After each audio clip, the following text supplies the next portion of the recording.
السلام عليكم، مرحبا متابعيني، شلونكم بنات؟ شخباركم؟ ان شاء الله تكونوا بألف خير. اليوم راح نسوي الحلقوم او اللقم، طبعا عن لاتشي وناجح 100%. ونبدي الطريقة بسم الله.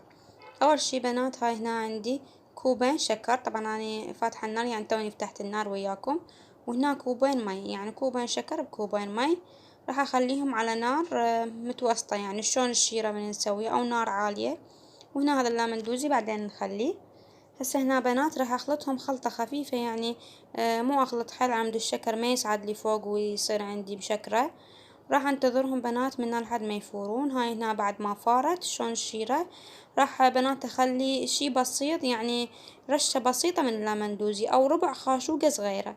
وهاي هنا بنات عندي كوب مي وكوب نشا. راح اذوب بنات النشا بكوب المي، هنا راح اذوبه على جهة.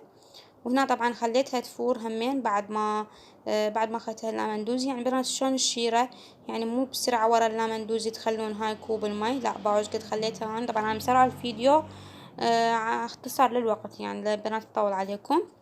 هنا بنات بعد ما خلطت كوب المي وكوب النشا ضفتها فوقاهم. والنار طبعا والنار هنا بنات النار عالية طبعا او متوسطة، يعني شلون المحلبي من نسويه.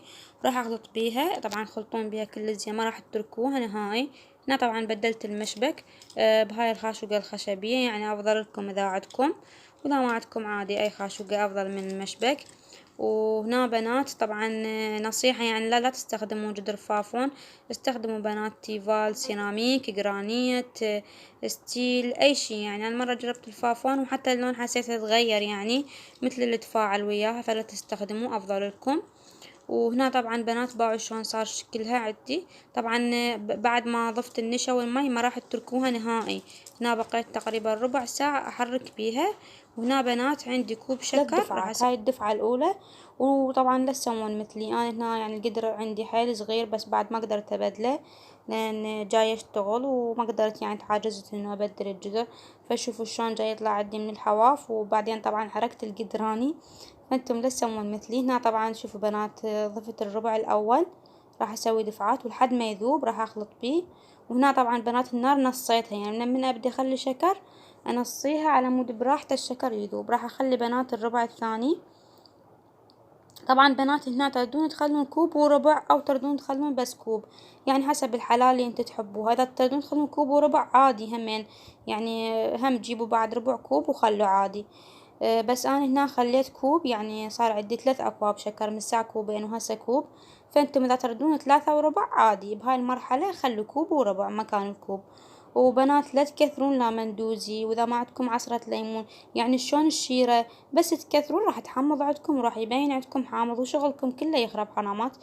هنا بنات باعوا بعد ما خلصت من الشكر وذاب كله عندي، راح اعلي النار او اخليها متوسطة. وراح اظل تحريك مستمر، ما راح اتركها نهائي. يعني راح احرك بيها هنا بنات ثلث ساعة، يعني مرات تاخذ معكم وقت نص ساعة. فهي يعني هاي بنات الطريقة يراد لها شوية خلق على مود ينجح عندكم ويطلع مضبوط، حتى لا يبقى عندكم اسبوع ما يخرب. اكو طرق بنات كل سهلة وانا مجربة من عندهم، يعني اسويهم ثاني يوم بنات يصير شلون كأنما نشا يتفتت عندي يخرب. فهاي الطريقة اضبط شي وعلاتشي وما يخرب عندكم نهائي. فانتم اللي بيها خلق واللي عندها خلق يعني تسويها، واللي ما عندها خلق هو عادي رخيص. هسه وحدة تقول علي ما نسوي نشتري بألف، صحيح هو رخيص بس واحد حلو يتعلم. باعوا بنات هنا شلون تغير اللون وصار علاتي. شوفوا شلون عرفت انه ها هي باعوا بنات، صار كلش علاتي. فتخلون ايدكم هيجي، بس ديروا بالكم حار كلش وتشوفون يعني صارت المادة علاتشية. هنا بنات طبعا النار هنا نصيتها، ضفت فانيلا، ظرف فانيلا وتقريبا خاشوقة من مي ورد او خاشوقتين، اي نكهة تحبون انتم. هنا راح اخلي لون وردي او تخلوه هيج لون او اصفر برتقالي، اي لون حابين انتم براحتكم. بس اني هنا خليت وردي او ازبري. هنا بنات قطعة من الزبد، تقريبا خاشوقة يعني من الزبد او خاشوقتين، براحتكم عادي. واي نكهة تحبون، يعني انتم تستخدمون ازبري برتقال اي لون تحبون همين عادي. وهنا بنات هذا الزبد طبعا ينطيها نكهة كلش طيبة وينطيها طراوة يعني. وشوفوا شلون بنات شكلها صار لماعي عندكم، طبعا هم ينطيها لمعة الزبد باعوا شلون. وبعد ما ضفت ذن المواد بنات ما طفيتها لا بسرعة، لا بقيت 5 دقايق اسوي بيها. شوفوا تحسوها انه جاي تنعزل من الجدر. باعوا بنات شلون تحسوها. طبعا عليت النار عادي او تخلوها وسط عادي. باعوا بنات شلون صارت عندي يعني توب. انتم لازم محضرين صينية او قالب. باعوا شلون بنات يعني ما ملزقة بالجدر تنعزل. هنا عندي قالب طبعا اني راشته بنات نشا وخليت ورق الزبدة، او تردون بنات انه ترشوه كله نشا بس نشا تكثرون.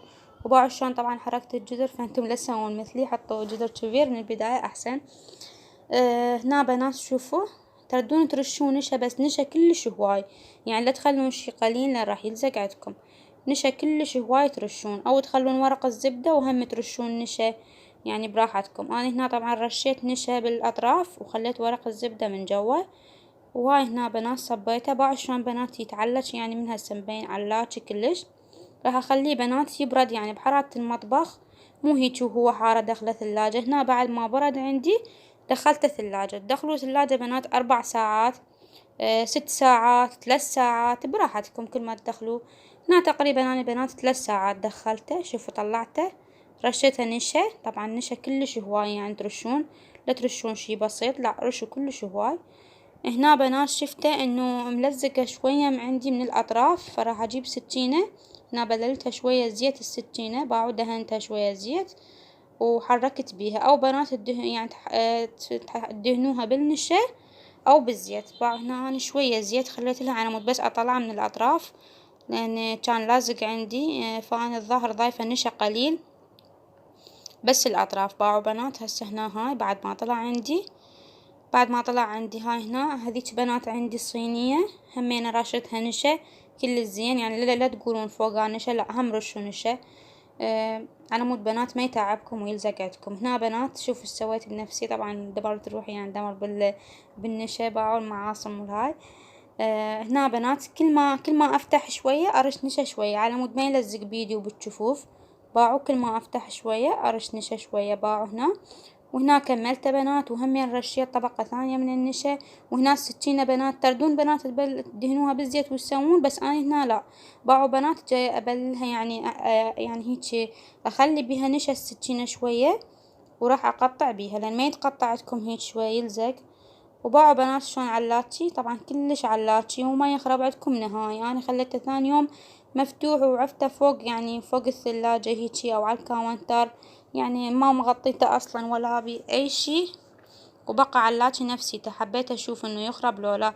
باعوا السكينة بنات شلون أخذ نشا ويعني ألوث السكينة شوية بالنشا. باعوا بنات بالنشا يلا أقص لأن ما ينقص عندكم هيجي. وبعد ما تخلصون هم رشوا نشا. وبنات شوفوا شلون يعني راح تاخذون كل قطعة. شوفوا القطع سووها هيجي بنات من 4 جهات بالنشا لأن راح شوي يلزق عندكم لأن هذا علاتشي حيل علاتشي. وهذا شكله بنات. أتمنى يكون عجبكم.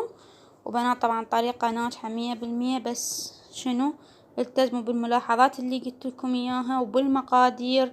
بس الحلا براحتكم. أنا 3 شكر، أنتم لا تردون 3 وربع عادي براحتكم. وإن شاء الله يعجبكم وتجربوه. ومع ألف ألف سلامة.